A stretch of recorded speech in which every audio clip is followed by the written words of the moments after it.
Hey, what's up, everybody? How's it going? Big Texas here. The Cartographer's Gift came out yesterday. Forge mode came out. Pretty excited about it.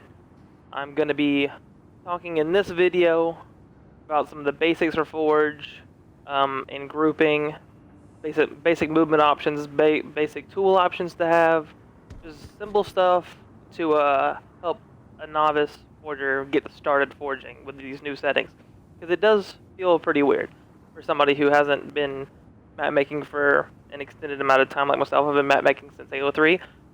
Even for me, this is a little bit hard to get used to, but you know, we can make this work out. So, to get right into it, first I wanted to talk about grouping objects. So I have pre-made this little nifty looking cookie cutter piece of thing on the ground here, and I just wanted to start off by explaining simple options for movements. So I will go ahead and grab this object by hitting the right bumper, as you see the fist close there in the middle of the screen, and I will hold left trigger, and you see the green arrow shoot up from the center mass of it, and I can use the left stick to move it around. Now, all you can do with the left stick is move it on its same plane. In order to move an object up or down while holding left trigger still, A goes down, B goes up. A goes down, B goes up. Pretty simple. Alright, in that sense, simple. But here's where it becomes a little bit tricky. As you're holding left trigger and you hold right trigger, it puts the circle on the screen.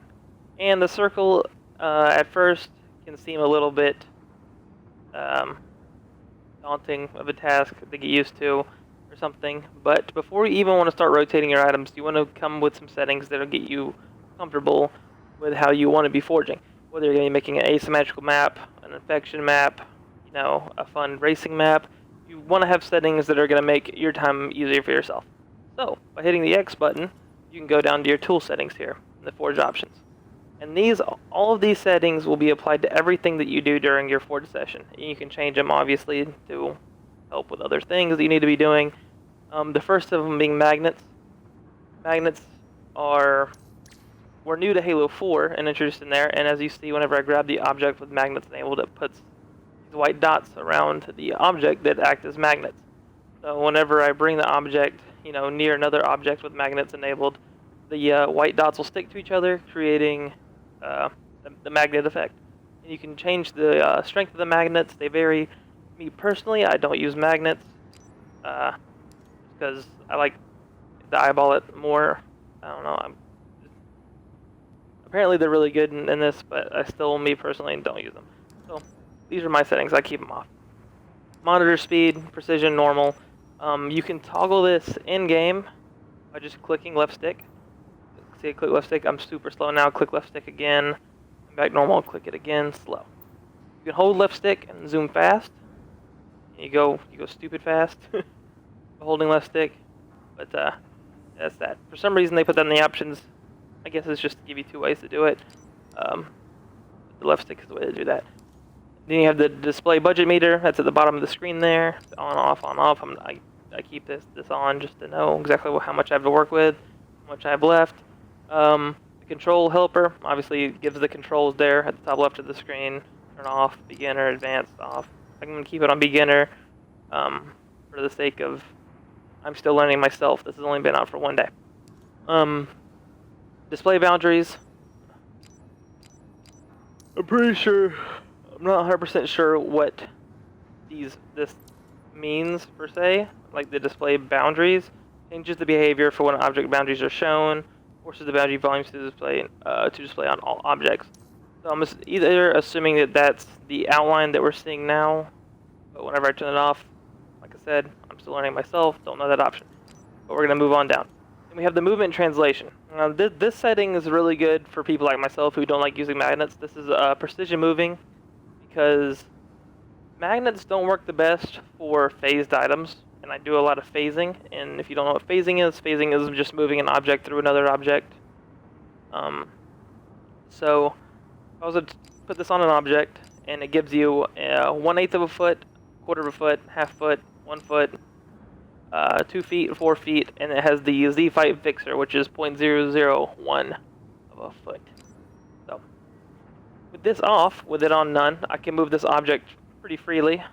It's pretty nice. But if I wanted to use this object in a more stiff environment, I would say, I could put it on something like 4 feet. And you see it clicks 4 feet the distance each time.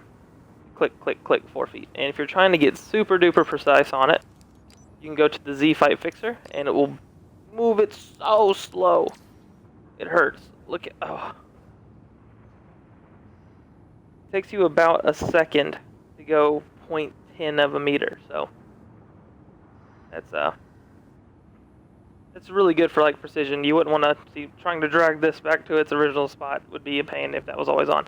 So if you have that stuck, I know a couple people I saw were talking about all my objects go super slow when I'm trying to forge. That's your problem. You just have to turn that off. That's cool.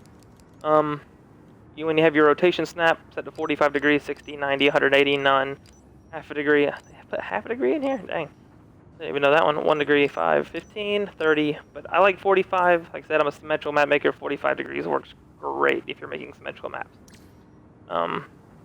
Because that gives you like the options for the best options for like making 4, I think. But going back to this, did I not turn off my Z? No, I didn't. Turn that off.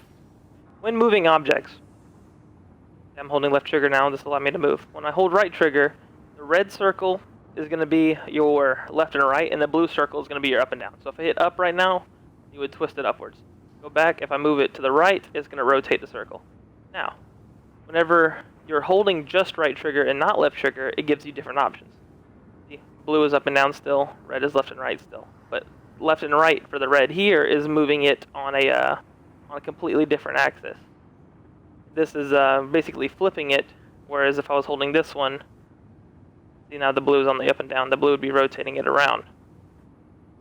So blue is up, red is left and right. That took me a little while to figure out myself. The new setting was a bit overwhelming, but accidentally duplicated. Duplicate is right on the D-pad, and delete is left on the D-pad. So another cool forge trick I want to talk about is on top duplicating and painting.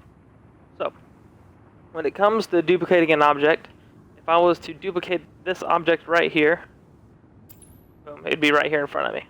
But if I was to, let's say I just deleted the piece that was here, if I was to look at this piece at a downwards angle, I was to duplicate it, it would duplicate right on top, perfectly where I need it to be, which I think is really helpful. If you're going to be making a tall object with a lot of the same items, you can use this little trick to help yourself build up really fast, you know? Something like that. That's cool. So the next thing is I want to talk about is painting. So painting objects will allow you to have a bundle of objects, and you can do many things with these objects. So as you see there in the middle of the screen, I have 1 out of 64. My one object that I have highlighted is obviously the yellow one there. But if I was to hold down the right bumper and just move it, I am painting all of these objects. And what painting does, first off, I'm 16 of 16, okay. You can hit X, go to Object Properties, and you can change, just say, for example, the color. I wanted the color to be different. Here. Do that, make it orange, make it, let's do white and blue, just to make everything look kind of pretty. Okay, so now that I have that down, and all these options, if I was to unpaint everything, then it would still all stay the same in the way it is. But let's say that I built this, and I put something inside of it, and there's more things inside of it, and I was like, and now I'd have to move everything inside of it. Well, instead of doing that, while you have everything painted, if you hit the X, and you go to the Object Properties again, and you go down to Create Group, create this group, it will glue everything together. It will all be grouped. And then you can move the entire piece as one. Apparently I unpainted things because it's supposed to all move as one. It's not moving all as one. For some reason. What's wrong with you? Why aren't these things moving? Why aren't these moving with it? What the heck? This won't move. Okay, there it went. It was just a little glitch going on there. Okay, so yeah, like I said, you have the objects grouped, everything will move together. That was weird, I've never seen that happen before. But, yeah, that's just forging basics. You can do this with anything, though. Just another quick and easy hint here for, let me let go of that. Always forget to let go of stuff. Never, that's just a tip that I want to give, like, whenever your fist is closed on an object, make sure you see that open hand before you start doing anything else or trying to delete something, because let's say that I had this and I was trying to delete an object that was like right here, and I go to delete it or duplicate it, it's just going to reduplicate my thing that I had already made. And, I mean, depending on what you have going on, that could either be aggravating or not.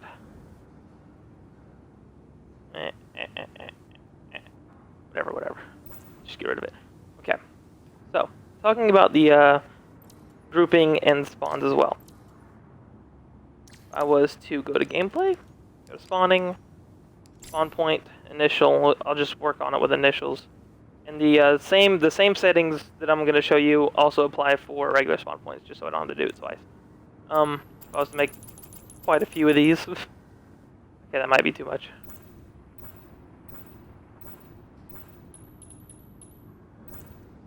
Okay. I'll just make 3. Now just imagine I have spent my time putting down a whole bunch of spawn points around this. Let's say if I put one in each of these.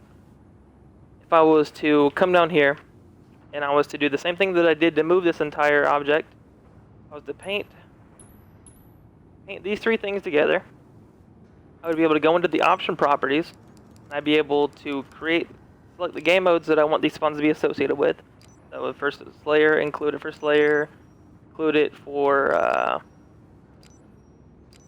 say include it for free for all, include it for CTF, and you have to do this for your spawns.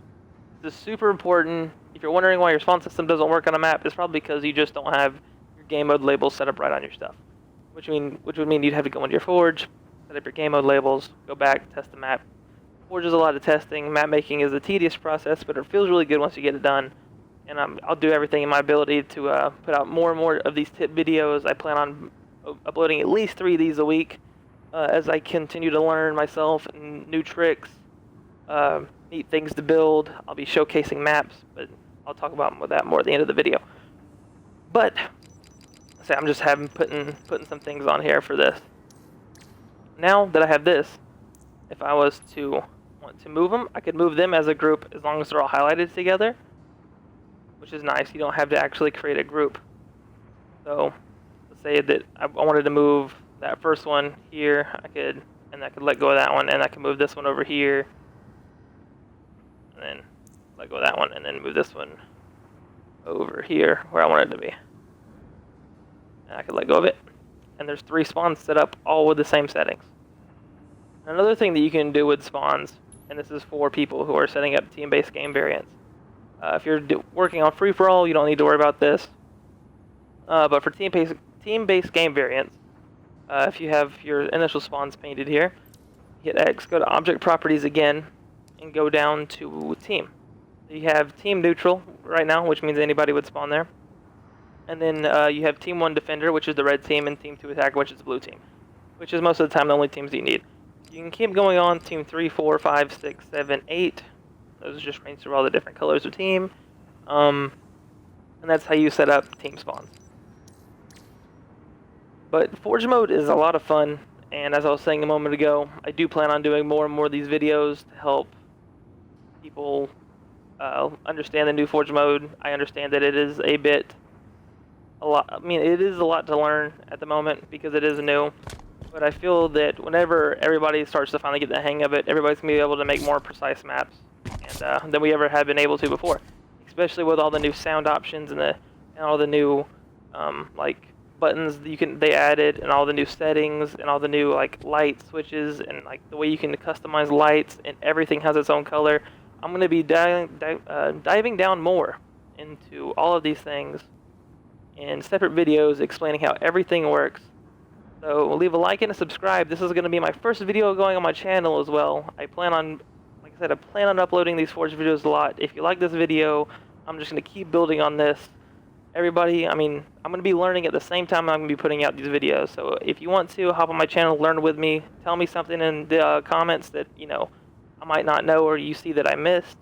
I'd love to learn it. I'm trying to learn this to the best of my ability, and I wish I could help a lot of people as well. So everybody have a great day. See ya. Speak Texas.